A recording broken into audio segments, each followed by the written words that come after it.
Hello and welcome to this video and to July's book review. So if you saw June, you'll know I've been doing the summer reading challenge. Ooh, swimming certificate. I've been doing the summer reading challenge that What Victoria Read set up. So again, I'll link it all below, but there is only 1 month left of it. And that ran from June till the end of August, so I've been taking part in that. I got off to a really good start in June. July less so, because my reading did not go to plan, and we'll get into that. So I it's still quite a lot, I've got 5 books to talk to you about this month, and we might as well get into it and start it off. So the first book I read in July was Ballet Shoes by Noel Streatfeild. This is for the Claire Fenby prompt tag, whatever, to read a classic, and I obviously chose to go for a children's classic. This is the 75th anniversary edition, if anyone's interested. And it's one of those books that I've heard about but I've never read, so I am very much not the target audience for this, but I do have a little girl and eventually she might want to pick this up, which is why I wanted to read it and see what it was like. It's very much of its time, so published in 1936, and from things I've read, which obviously isn't a lot of children's books around there are sort of essentially vignettes or like little short stories together. There isn't like a cohesive storyline throughout, and this is very much the same. In this we're following 3 girls who come together and end up living in this big house in London. They are looked after by a benefactor called Great Uncle Matthew, but Great Uncle Matthew isn't around, Gum as they call him, so there's a whole group of other people that look after them. They end up going to this like performing arts school because one of the lodgers is a teacher there, so they end up going there, although not all of them are into that kind of aspect, although actually I think 2 of the 3 are. One of them is less keen, and it's just about what happens there, the different shows that they're in, that kind of stuff. So as I said, I'm not the target audience, but I did quite enjoy it. I liked the theatre aspect of this. I'm a big theatre goer, so seeing that's always fun. The children teetered on annoying, but just about managed to stay on the right side, although again, as I keep saying, I'm not the target audience, so if I was of their age I might not think that. I'm not sure how these books are going to fare compared to books that are published of the time when my daughter's at the age of reading this kind of book, because as I said, there is less that happens. There isn't a cohesive storyline. If you compare it to, say, the Nevermore trilogy, which is maybe slightly older than this as an audience, but of the same kind of thing, it doesn't match, because Nevermore has such a good, interesting story that goes through with this, whereas this one less so. But I did enjoy it. I do really want to know what happened to them later on. You get a hint of where they end up at the end of the book, but not what actually happens. This is part of a series which I won't be continuing. I don't know if in other shoes books you follow the same girls, but because they're different types of shoes rather than just ballet shoes, I'm not sure you do. But yeah, enjoyed it, but wouldn't say it's like mind-blowing or anything like that. I think Anne of Green Gables probably does this kind of thing slightly better, and I slightly preferred that one. But yeah, enjoyed it, and it was quick and easy for my classic prompt, which could have taken a long time, as I'm not a big classics reader. But yeah, that's Ballet Shoes by Noel Streatfeild.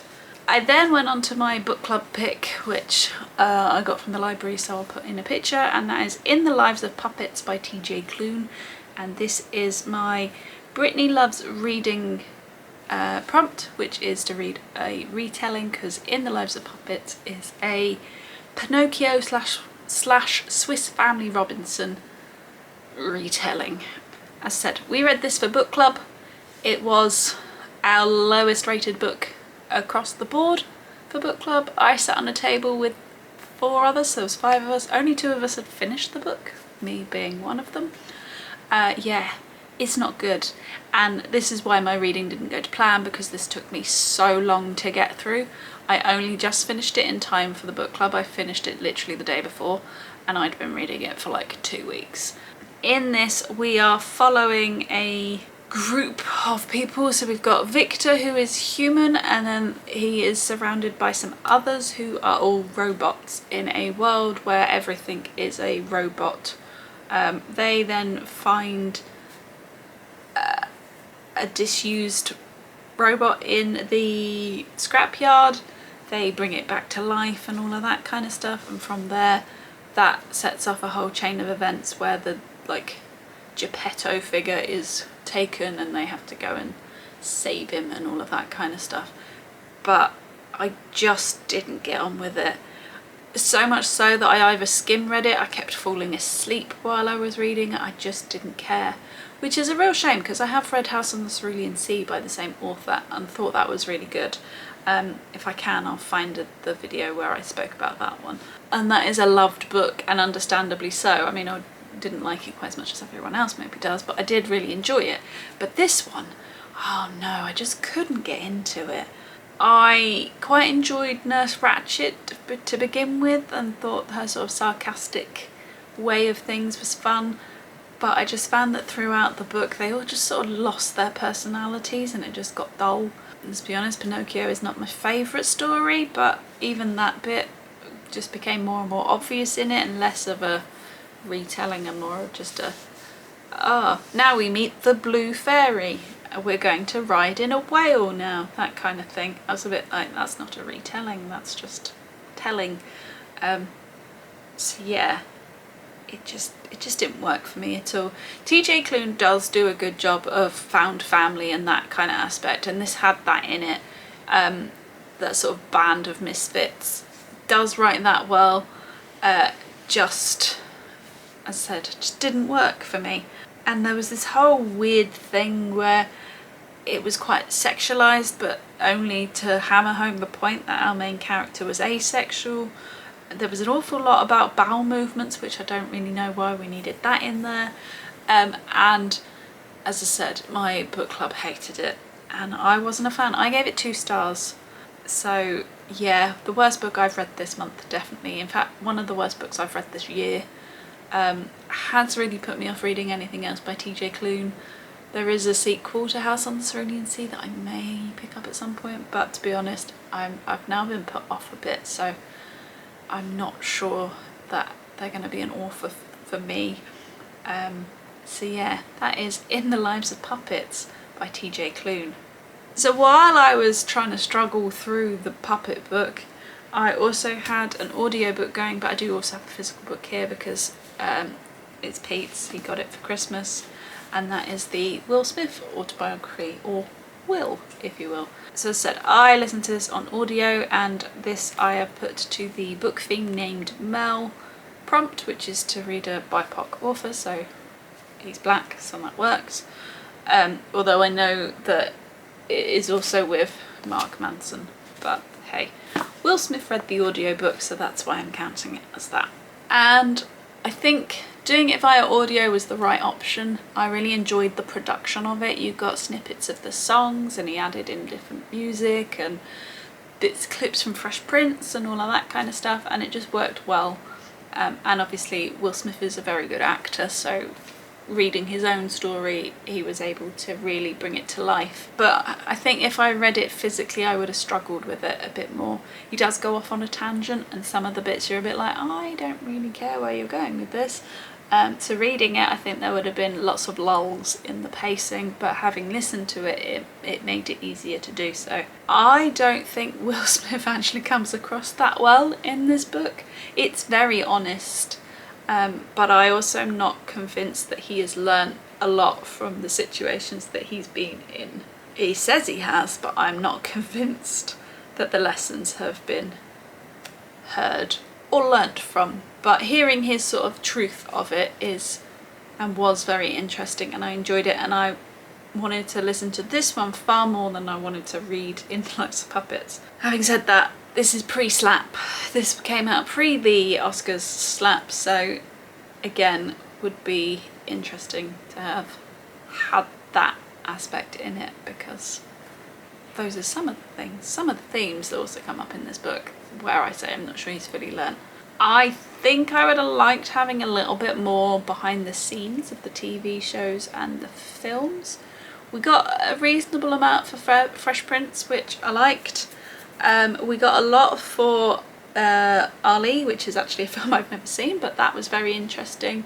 But I mean, obviously he can't go into every film, but there are films that I really liked that just sort of got skimmed over. Like Hitch is probably one of my favourite rom-coms. Didn't really mention it at all. Men in Black barely gets a mention. Well, it does a little bit, but more for the song than it does for the film, and stuff like that. And as I said, I understand that his body of work is so vast, so he can't include them, but I think I would have liked a bit more behind the scenes, or a bit more about the choices, why he chose some of the stuff, because where he did go into that, I found it really interesting. But yeah, on the whole, really enjoyed it, gave it 4 stars.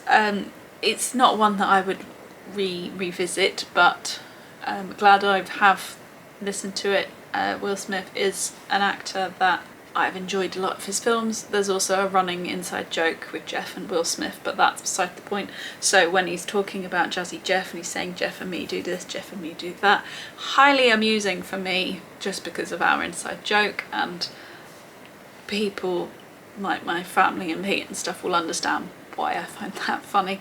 But yeah, worth it if you're interested in Will Smith, but if you're not, probably not worth it. So yeah, Will. So having finished the robot book, I then knew I wanted one that I just basically knew I was going to enjoy.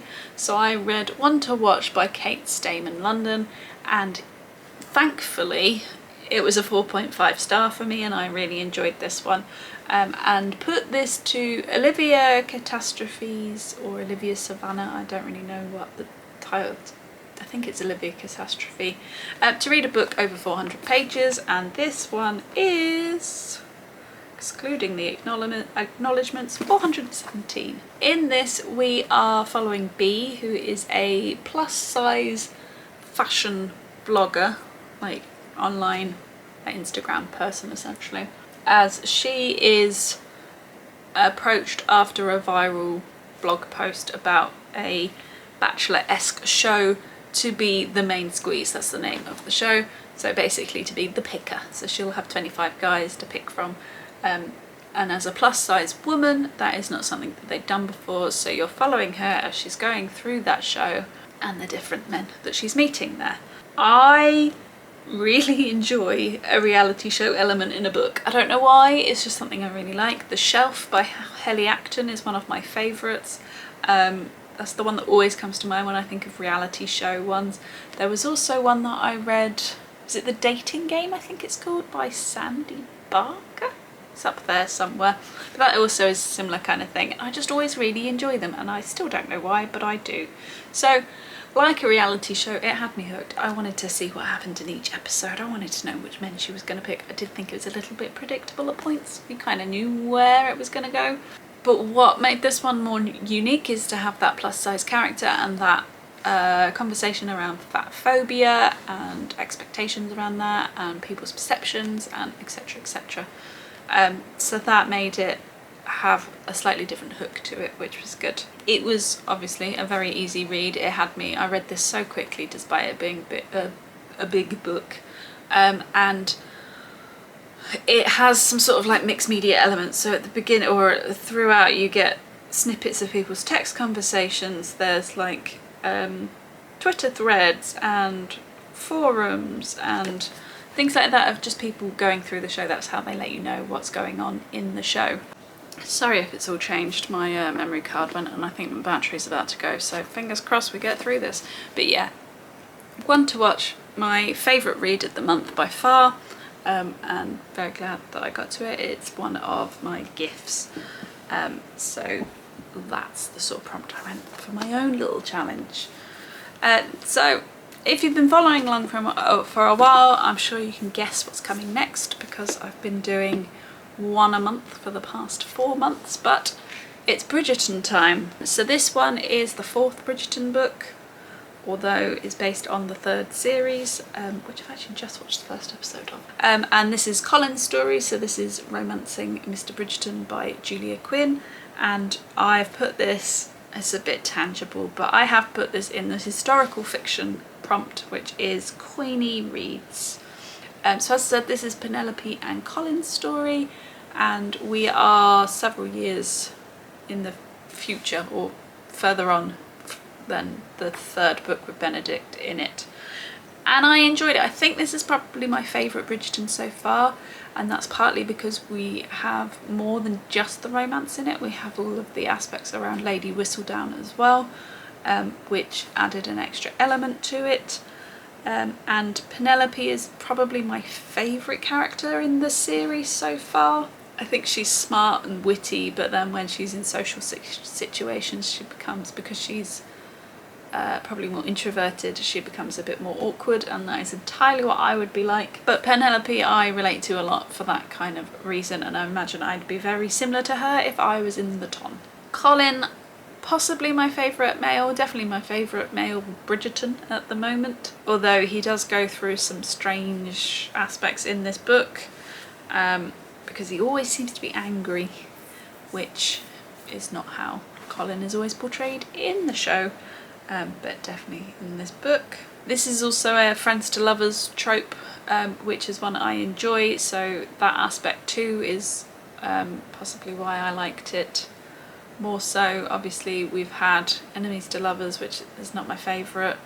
I guess Marriage and Convenience would be Daphne, and then like instant he fell first, they knew straight away kind of thing. But yeah, friends to lovers, which I enjoy, and I am glad I've waited to watch the series, because if the first episode's anything to go by, it's quite different to the novel, because aspects of other ones they've rejigged the order, so obviously aspects from others have had to be brought in, and etc, etc, etc.